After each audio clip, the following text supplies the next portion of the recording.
അസ്സലാമു അലൈക്കും വറഹ്മത്തുള്ളാഹി വബറകാതുഹു. പ്രിയപ്പെട്ടവരെ, ഇഫ്താറുകൾ ഇസ്ലാമിലെ ഇബാദത്താണ്. പക്ഷേ പുതിയ കാലത്ത് നമ്മളത് ഇവൻറ്റുകൾ മാത്രമാക്കി മാറ്റാൻ തുടങ്ങി. ഇസ്ലാമിൽ റമദാൻ സീസണാണ്. അത് ഭക്തിയുടെ സീസണാണ്, തഖ്വയുടെ സീസണാണ്, മഅ്ഫിറത്തിൻ്റെയും റഹ്മത്തിൻ്റെയും സീസണാണ്. പക്ഷേ നമ്മളത് വെറും കച്ചവട കണ്ണോടുകൂടി മാത്രം കാണുന്നവരായിട്ട് മാറി. അള്ളാഹുവിന് ഏറ്റവും ഇഷ്ടമുള്ള പള്ളികൾ ഒഴിവാക്കി ഈ റമദാനിൽ നമ്മളേറ്റവും അധികം അങ്ങാടികൾ ഇഷ്ടപ്പെടുന്നവരായിട്ട് മാറി.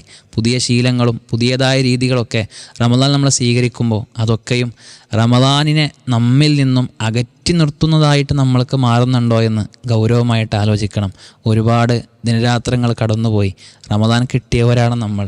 ഈ റമദാൻ കൊണ്ട് പോലും സ്വർഗം കിട്ടിയിട്ടില്ല എങ്കിൽ, ഈ റമദാൻ കൊണ്ട് പോലും പാപങ്ങൾ പൊറുക്കപ്പെട്ടിട്ടില്ല എങ്കിൽ, ഈ റമദാൻ കൊണ്ട് പോലും ആ പഴയ ദുശ്ശീലങ്ങൾ വലിച്ചെറിയാൻ നമുക്ക് സാധ്യമായിട്ടില്ല എങ്കിൽ വളരെ ഗൗരവത്തിൽ ആലോചിക്കണം. ഇത് നഷ്ടത്തിൻ്റെ റമദാനായി തീരുമെന്നുള്ളത് ചിന്തിക്കണം, ആലോചിക്കണം, പരിവർത്തനങ്ങൾ ഉണ്ടാകണം. അള്ളാഹു അനുഗ്രഹിക്കുമാറാകട്ടെ.